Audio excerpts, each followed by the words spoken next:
E aí, quem aproveitou a pausa do vídeo para tentar resolver? O que a gente pode tentar fazer? A gente pode tentar achar exatamente um mapeamento, uma tabela, tá? Um mapeamento objetor entre o grafo da direita e o grafo do centro ou o grafo da esquerda, tá? Tanto faz. A questão é, eu já estou falando para vocês que não, o grafo da direita não é isomorfo a nenhum dos demais grafos, os outros grafos, tá? O ponto é óbvio isso? Não parece, né? Como é que a gente ataca essa situação? Bom, a gente pode tentar fazer uma tabela tentar definir um isomorfismo entre os grafos. Tá? Se eles realmente não forem isomorfos, a gente vai falhar na construção dessa tabela. Em algum momento não vai dar certo. Tá? E em vez de sair construindo a tabela com vocês e mostrar como ela falha, tá? É bom fazer isso pelo menos uma vez. Eu deixo isso como exercício. Tá? O fato é que, bom, aqui a gente tem 8 vértices. Então existem 8 fatorial mapeamentos objetores possíveis. Certamente alguns deles já vão falhar logo de cara. Mas tem alguns que a gente vai e mapeia o primeiro grafo, mapeia o primeiro vértice, o segundo vértice. Por exemplo, a gente podia mapear o A aqui em 1. Aí com isso o B podia ser mapeado em 2. E o D mapeado aqui, sei lá, em 8. Tá? E até agora tudo bem, né? Porque o D não é vizinho do B. Então aí a gente ia ter que mapear o C aonde? O C tem que ser vizinho do 2 e vizinho do 8. Tá? Então, ops, já não está dando. Tá? Mas não quer dizer que essa falha prova que o grafo não é isomorfo. Não, de repente eu só tentei um mapeamento errado. Em vez de mapear o D aqui no 8, eu podia tentar mapear o D aqui, sei lá, no 5. Tá? E por aí vai. Mas o fato é, lembra que se eles não forem isomorfos, significa que eles têm uma forma diferente, uma estrutura diferente. Então o que a gente tem que achar é uma estrutura que um grafo possua e o outro não. Tá? Alguém já achou? Alguém enxergou isso? Tá? Bom, eu fiz a minha lição de casa para vocês e o ponto é o seguinte. Então aqui os 3 grafos de novo. Olha bem aqui agora no grafo da esquerda, da direita. Tá? Eu desenhei um ciclo aqui em arestas vermelhas. Tá? A gente vai definir um ciclo formalmente, mas ele é aquilo que você espera mesmo. Tá? Essa parte vermelha aqui, observe que isso aqui é... Bom, é um ciclo. Ele começa, a gente pode trafegar essas arestas vermelhas saindo e voltando para o mesmo lugar. Tá? Então o que a gente observa aqui? Saindo do 1, a gente vai para o 5, para o 6, para o 7, para o 8 e volta para o 1. Quantas arestas a gente trafegou aqui? 5, né? Certo? Que é um número ímpar. Tá? Pergunta, existe um ciclo de comprimento ímpar no grafo aqui da esquerda? Ou no grafo do centro, tanto faz? Tá? Tem uns ciclos claros aqui, né? Aqui, por exemplo, aqui tem um ciclo de tamanho 4, tem um ciclo de tamanho 4 em volta, vários ciclos de tamanho 4, tem um ciclo de tamanho 8, tá? A gente consegue fazer ciclos de tamanho 6, mas a gente pode tentar fazer ciclo de tamanho 5 aí e não é uma coisa... não parece que tem, e realmente não tem, e é fácil ver isso no grafo do centro. Então o que a gente tem aqui no grafo do centro? Ele é bipartido. Significa isso que todos os vértices que estão aqui na parte esquerda não tem aresta entre eles, assim como não tem aresta entre os vértices que estão na parte direita. Todas as arestas estão cruzando aqui da esquerda para a direita, né? É como se a gente tivesse aqui duas classes. Tem uma aqui e tem outra aqui, tá? E todas as arestas estão cruzando de uma classe para outra, tá? Bom, então o ciclo aqui é fechado, né? A gente tem que começar e terminar na mesma aresta e passear por umas arestas, tá? Então, bom, a gente sem personalidade começa no lado esquerdo. Anda uma aresta, a gente vai para o lado direito. Anda outra, vai para o lado esquerdo. Anda outra, vai para o lado direito. Anda outra, vai para o lado esquerdo. Ou seja, cada aresta que a gente está trafegando, a gente está pulando entre as classes.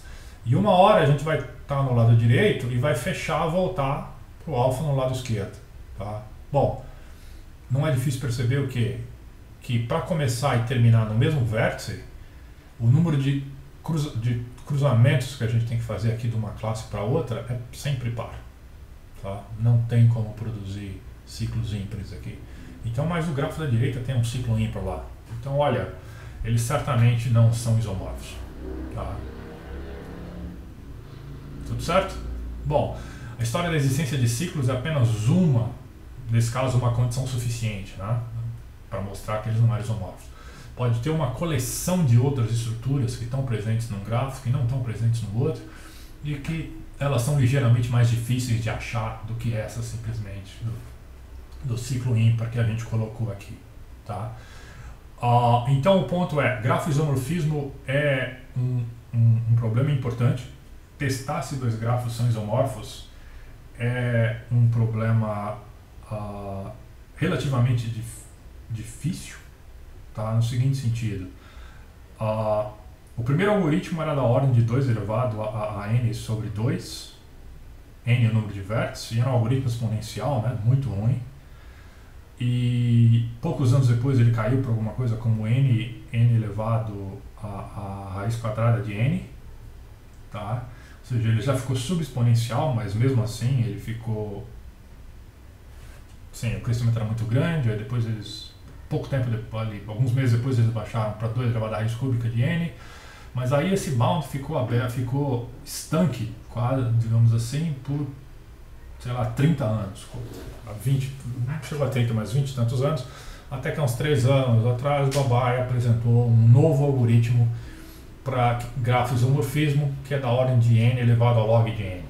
Tá? Então é um algoritmo quase polinomial, muito mais rápido, mas é um algoritmo extremo, assim, é um algoritmo complicado. Tá? E precisa de um tanto de teoria algébrica de grupos para a gente entender realmente como ele funciona e foge ao escopo do nosso curso. Tá? Nem o curso de teoria dos grafos a gente cobre esse algoritmo lá. Por quê? Porque precisa de um conceito um pouco mais não elementares, digamos assim. Tá? Mas então, para a gente, o que interessa aqui nesse curso é que bom, a gente tem um ferramental para distinguir as formas. Tá? Então, se os vértices forem rotulados, a igualdade é o que a gente quer. Se o rotulamento dos vértices não interessar, a gente vai dizer que os grafos são isomorfos. Tá? E muitas vezes a gente vai falar numa propriedade a menos de isomorfismo. Tipo, olha, qualquer grafo que tiver a mesma estrutura serve aqui. O grafo não é único, mas o resultado é único a menos de isomorfismo. Tá? Isso é basicamente o que a gente quer. Mas certamente tem uma pergunta interessante. Tá? Bom, a gente sabe que tem 2 elevado a n tomado 2 a 2 grafos em n vértices. Quantos grafos distintos a menos isomorfismo existem? Tá? Por exemplo, vamos voltar aqui para os nossos 3 grafinhos que eram distintos. Esses 3 grafos são distintos, mas eles são isomorfos, obviamente, né? Tá? Então, existem esses 3 grafos distintos em 3 vértices, com 2 arestas, tá?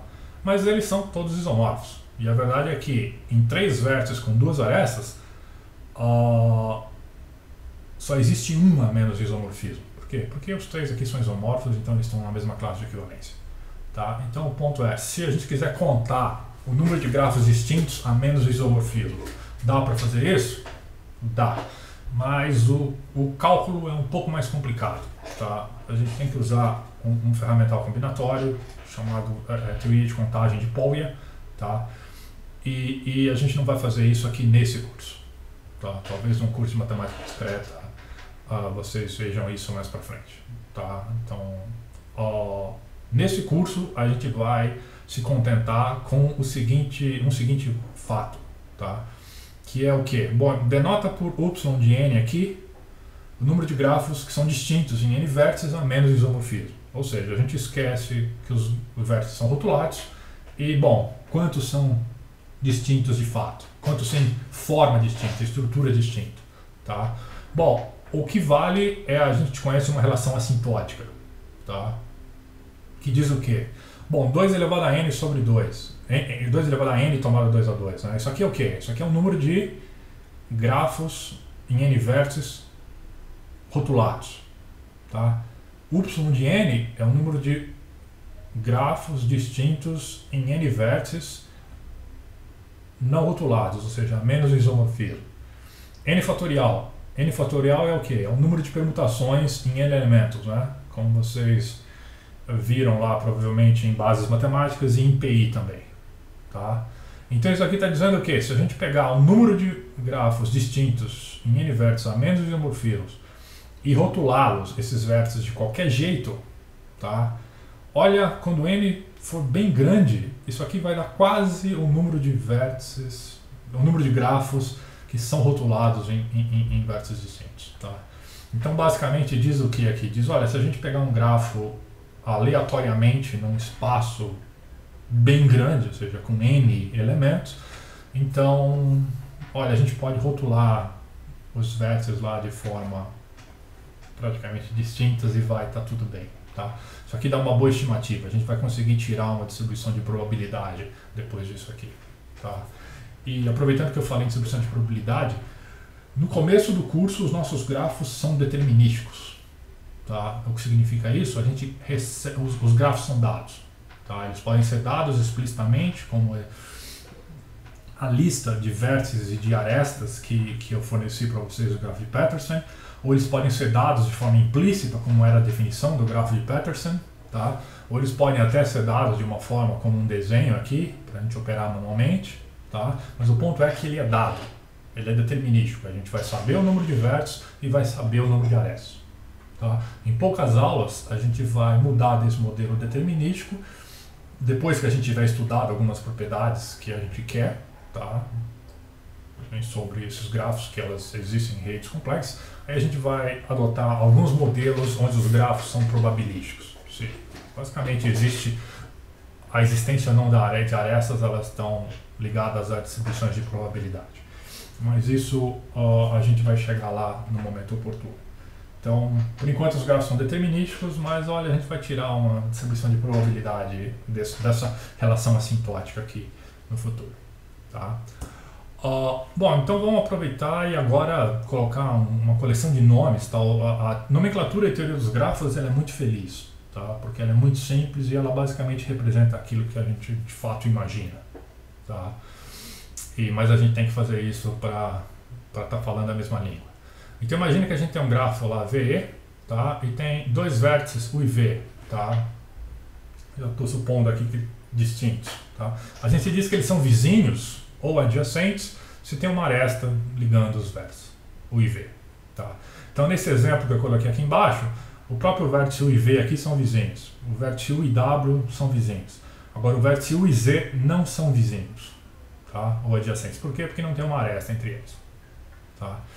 Em sendo o caso, por exemplo, U e V sendo vizinhos, a gente diz que U e V são as pontas ou extremidades da aresta, tá? E que os vértices são ligados ou conectados com a aresta. Eu já usei esses termos ligados e conectados várias vezes, né? Tá? Ele é muito natural. Mais ainda, a gente pode dizer que o U liga ou conecta, se conecta ao vértice V pela aresta E, tá? Então no caso aqui é como se a gente tivesse a arestazinha E aqui. Deixa eu voltar lá. Tá, um aqui é feio, mas tudo bem. Então imagina que essa aqui é a aresta E, que ela liga ou conecta os vértices U e V. Tá? E eles incidem na aresta. A aresta incide nos vértices e os vértices incidem na aresta. Tá? E duas arestas são coincidentes se elas tiverem uma ponta em comum. Ou seja, essa aresta EUV ela é coincidente com essa aresta F aqui. Deixa eu terminar o desenho. Tá, então a aresta E e a aresta F são coincidentes por quê? Porque elas têm uma ponta em comum aqui, que é o vértice V. Tá? Uma nomenclatura bem simples e bem feliz. Outra questão interessante que estende um pouco o conceito de vizinhança de forma natural. Tá? Dado um vértice V qualquer, a gente diz que a vizinhança, e essa vizinhança é aberta, tá? Para a gente, nesse curso, as vizinhanças vão ser sempre abertas. Ela é basicamente o que a gente denotar aqui por N de G, ou só o N, tá? Também pode ser. Quando G for, a gente souber pelo contexto o que é o G, a gente não vai colocar ele aqui. Então a vizinhança de V é o quê? São todos os vértices U's que são vizinhos a V, tá? Exatamente o que a gente imagina. Então, por exemplo, aqui nesse grafo de exemplo, pega aqui o vértice X. Quem é a vizinhança do vértice X? Vizinhança aberta, que não inclui ele. Então a vizinhança do vértice X quem é? V é vizinho e o W é vizinho. Então a vizinhança de X é V e W. Quem é a vizinhança de U? O V e o W. A vizinhança de Y é só o W. A vizinhança do Z? O Z não tem vizinho. Tá? Então é basicamente isso. O Z é o que a gente diz um vértice isolado. Tá? Ele não tem vizinho. O Y é uma folha. Por quê? Porque ele tem um vizinho só. E aí todos os demais vértices do gráfico têm mais de um vizinho. Tá? O grau, tá? Isso agora é um conceito bem importante. Vai aparecer inúmeras vezes nesse curso. Tá? O grau de um vértice é o número de arestas que incidem naquele vértice. Tá? Que como os nossos grafos são simples, tipo, a gente não tem várias arestas entre o mesmo par de vértices, tá? Nem tem laços. Então, claramente o grau de um vértice é o número de vizinhos que ele tem. Tá? Então aqui Z, que é um isolado, ele tem grau igual a 0, Y, que é uma folha, tem grau igual a 1, o W aqui tem grau igual a 4, U tem grau igual a 2, V tem grau igual a 3 e o Z tem grau igual a 2 também. Tá? Grau é um conceito extremamente simples, mas bastante importante. Aparece o tempo todo. Tá? E aí, bom, dado um grafo G qualquer, a gente define os graus mínimos, como aquilo que a gente imagina mesmo. Qual é o grau mínimo do grafo? É o menor dos graus dos vértices. O grau máximo, o maior dos graus dos vértices. Tá? E o grau médio é a soma aritmética do graus dos vértices. Tá? Então soma os graus de todos os vértices e divide pelo número de vértices. Tá? Então a gente tem lá grau mínimo, grau máximo e grau médio. Tá? São quantias que a gente usa para tentar inferir resultados qualitativos a partir de grandezas quantitativas, tá? em redes complexas. Tá? Porque isso aqui são todos são quantias, né? Então, são grandezas quantitativas e se o grau mínimo de um grafo for pequeno, tá? For bem pequeno, a gente pode esperar o quê? Pô, o grau mínimo é pequeno. Não sei. Tá? Significa que ele tem uma estrutura, ele tem um vértice lá em algum lugar que não tem muitos vizinhos. Tá? Se o grau máximo for pequeno, for um valor pequeno, que a gente imagina, fala, olha, todos os vértices desse grafo não tem muitos vizinhos. Então, olha, esse grafo tem uma cara de ser esparso, por exemplo. Tá? Então, muito do que a teoria dos grafos faz é exatamente isso, é ficar ligando parâmetros de grafos, tá? Grandezas, valores definidos dessa forma, à estrutura. Tá? Basicamente, ela tenta achar limiares, tá? Ou faixas de valores, onde alguns parâmetros, grafos, esses aqui são 3 parâmetros do grafo, tá? O grau mínimo, o grau máximo e o grau médio. Ou a sequência gráfica, que a gente vai definir depois, que são a lista de todos os graus do grafo. Tá? Então ela tenta olhar para esses parâmetros, esses invariantes simples, tá? E tenta às vezes inferir a estrutura do grafo sem talvez ter que olhar para tudo ele. Tá? Aproveitando que a gente falou em graus, tá? Vamos ver um primeiro exemplo, o primeiro resultado basicamente relacionado à teoria dos grafos. Então, um resultado extremamente simples, mas assim, extremamente popular, tá? Ele aparece toda hora e em geral sem alarde, tá? É uma coisa que a gente precisa e em geral usa quando precisa, tá? Mas é um resultado bem simples, mas mesmo assim é bastante interessante a gente olhar pela primeira vez. Por quê? Ele é um resultado ele é um resultado universal, digamos assim. A gente chegou lá, definiu o grafo como um conjunto de vértices e um conjunto de arestas, em que cada aresta era um conjunto de pares não ordenados de vértices. Então, número de vértices finito com número de arestas finito, tá? Naturalmente. Tá? O seguinte lema, que é conhecido como lema dos apertos-de-mãos, tá? Handshaking lemma, ele diz o seguinte: para todo grafo G, a gente tem que, se a gente somar os graus dos vértices, vai dar 2 vezes o número de arestas. Tá? E essa é a parte interessante aqui que eu queria chamar a atenção como nosso primeiro resultado. É para todo grafo. tá? Então não é para um grafo específico. Esse é um resultado que vale para qualquer grafo. Então, se a gente somar os graus dos vértices, vai dar 2 vezes o número de arestas. Para qualquer um. Tá? Você pode fazer uns desenhos. Qualquer um desses que a gente apresentou aqui desde o começo. Tá? Você pode voltar e fazer as contas. E pode ainda desenhar uns seus e tentar verificar. Mas o fato é, isso é verdade. Tenta provar antes de prosseguir. Vamos ver. Pausa o vídeo aí e tenta achar uma prova convincente para esse fato. É um fato bem simples, mas tenta provar. E aí? Funcionou? Vamos ver o que a gente faz aqui. Bom, qual é a ideia que está por trás dessa prova? A ideia é bem simples, né? Se a gente voltar lá aqui e ver o que o lado direito tá somando aqui. Está somando todo o grau. Qual é a definição do grau de um vértice? Bom, a definição de um grau do vértice é o quê? É o número de arestas que incidem naquele vértice. Tá? Então a gente tem que usar a definição do grau na soma aqui do lado esquerdo.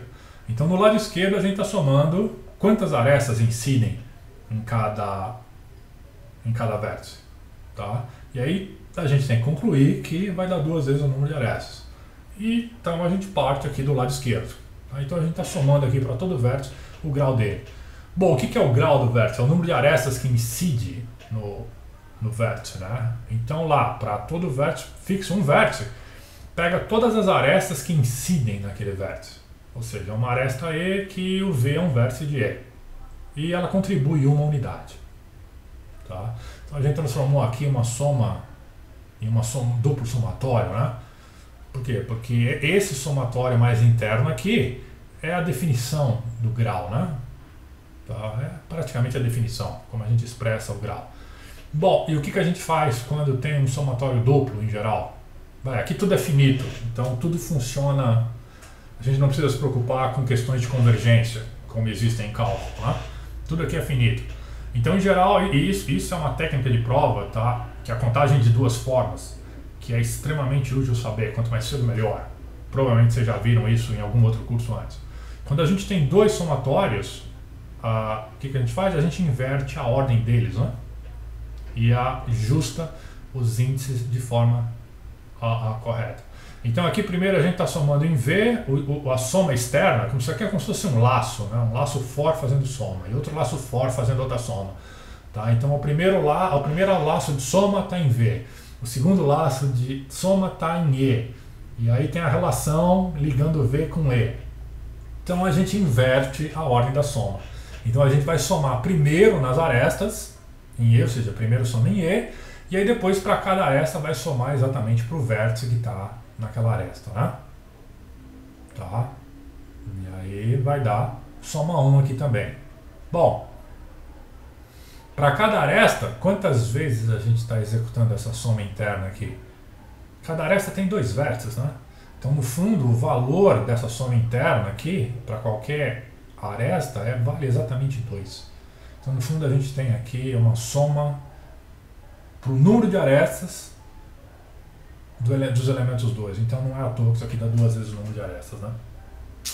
Tá? Como a gente pode concluir. Tá?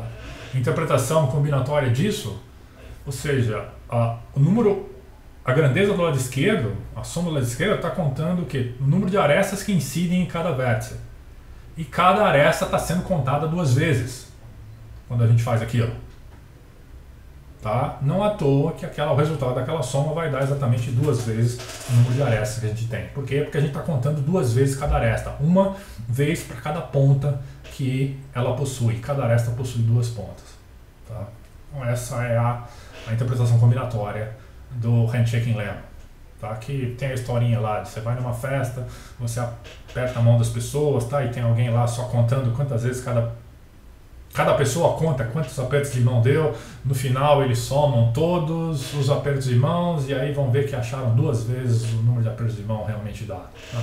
Mas a historinha é folclore. O que interessa é que o resultado é válido para todo o grafo e ele tem umas consequências interessantes. Tá? Parece um resultado extremamente simples, mas de algumas consequências ligeiramente interessantes. Primeira delas é que então o grau médio do grafo é 2 vezes o número de arestas sobre o número de vértices. Direto, né? Como é que a gente tinha definido o grau médio? Soma os graus e divide pelo número de vértices. Tá, aqui é uma coisa simples. Um laço fora aqui para fazer a soma, né? Soma todos os graus e depois divide. Tá, olha, mas nem precisa. Tá, isso aqui é uma forma fechada. Você nem tem laço, aqui é tempo constante. Tá, se você souber o número de arestas e o número de vértices, você calcula isso aqui com uma operação de multiplicação e uma de divisão. Tá, direto, assim. Então você não precisa varrer o grafo, o que é um exemplo simplório, mas é bem útil. Tá? Vamos ver um outro exemplo interessante. Consequência, tá? Corolário, é uma consequência do lema que a gente acabou de provar. De novo, para todo grafo, G, o número de vértices de grau par, de grau ímpar, desculpa, o número de vértices de grau ímpar é par. Verdade isso? Então pega lá um grafo, ele pode ter vértices de grau ímpar e vértices de grau par. Tá. O fato é o seguinte, em qualquer grafo, o número de vértices de grau ímpar é sempre par. Ou seja, eu posso ter 0 vértices de grau ímpar, 2, 4, 6, 8, 20, mas eu não consigo um grafo com 5 vértices de grau ímpar. Tá? Isso não existe. Então, isso já mostra é uma estrutura simples, tá? Mas mostra que os grafos possuem essa estrutura. Como é que a gente mostra isso? Alguma ideia? Bom, técnica simples. A gente quer olhar os grafos, os vértices de grau ímpar, né? E existem vértices de grau ímpar e vértices de grau par. Então separa os dois, tá? Imagina lá que a gente põe os vértices de grau ímpar num conjunto I e depois põe os vértices de grau par num conjunto P, tá? Exatamente o complementar. Então, I e P dão uma bipartição do conjunto V. Todo vértice de V está em I ou está em P e nenhum está nos dois, tá? Ele está em somente um desses. Então o que a gente tem? Bom, a gente não tem muita coisa, mas tem o lema do aperto de mãos. O que a gente sabe sobre o lema do aperto de mãos? A gente sabe que 2 vezes o número de arestas é igual à soma de todos os graus. E a soma de todos os graus é a mesma coisa que eu somar primeiro todos os pares e depois somar todos os ímpares. Os vértices de grau ímpar, né? Tá.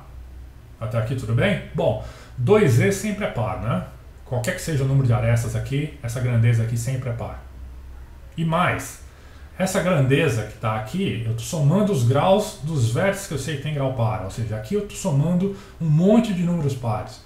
Então, isso aqui é par. Essa outra grandeza aqui também é par. Tá? Então, eu estou somando o quê? Eu tenho que um número par é igual a um número par mais alguma outra coisa, mais algum outro valor. Tem como isso aqui ser ímpar?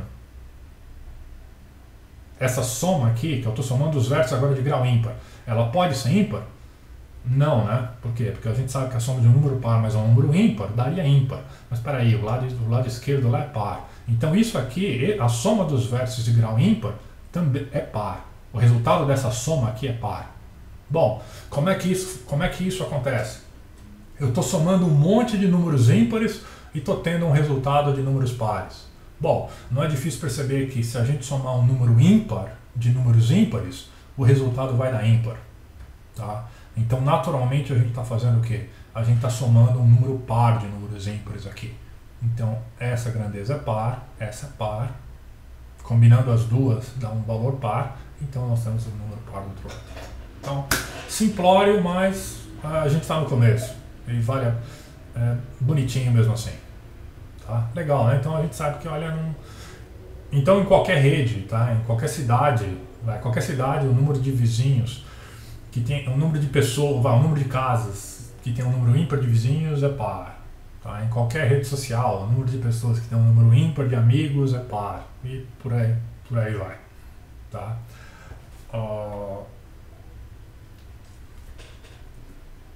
Bom, vizinhanças e graus ainda. Outra consequência que vem do problema de aperto de mãos, tá? Eu vou deixar esses aqui como exercício agora. Tá? Alguns a gente vai fazer depois. Primeiro é para provar que todo grafo possui pelo menos 2 vértices de mesmo grau. Tá? Isso também é verdade. Significa o quê? Que basicamente em qualquer rede social tem pelo menos 2 pessoas que têm o mesmo número de amigos. Tá? Qualquer uma tem pelo menos, tá? Em qualquer cidade tem pelo menos duas esquinas que têm o mesmo número de ruas se cruzando nelas, tá? E por aí vai. E outra aqui são duas extensões do lema do aperto de mãos, tá? A gente somou para todos os vértices em V, mas se a gente pegar qualquer subconjunto x em V, essa relação vale, tá? Então se a gente somar aqui todos os graus em x, vai dar exatamente o quê? Vai dar exatamente a soma em todas as arestas do número de arestas que tem uma ponta em x, ou duas, tá? Cada aresta E pode ter uma ou duas pontas em x, então essa é a grandeza. As arestas que têm as duas pontas em x vão estar sendo somadas, obviamente, duas vezes. As que têm uma ponta só, uma vez só. Tá? E a B aqui, ainda mais interessante, é que se a gente somar os graus ao quadrado para os vértices, isso é a mesma coisa que somar para todas as arestas o V, o grau de U, mais o grau de V. Tá? Essa relação B aqui, ela é bem interessante. E isso aqui ainda é igual a somar para toda aresta E, para toda aresta F, somar o número de vértices incomuns que elas têm. Tá? Então esses ficam como exercícios.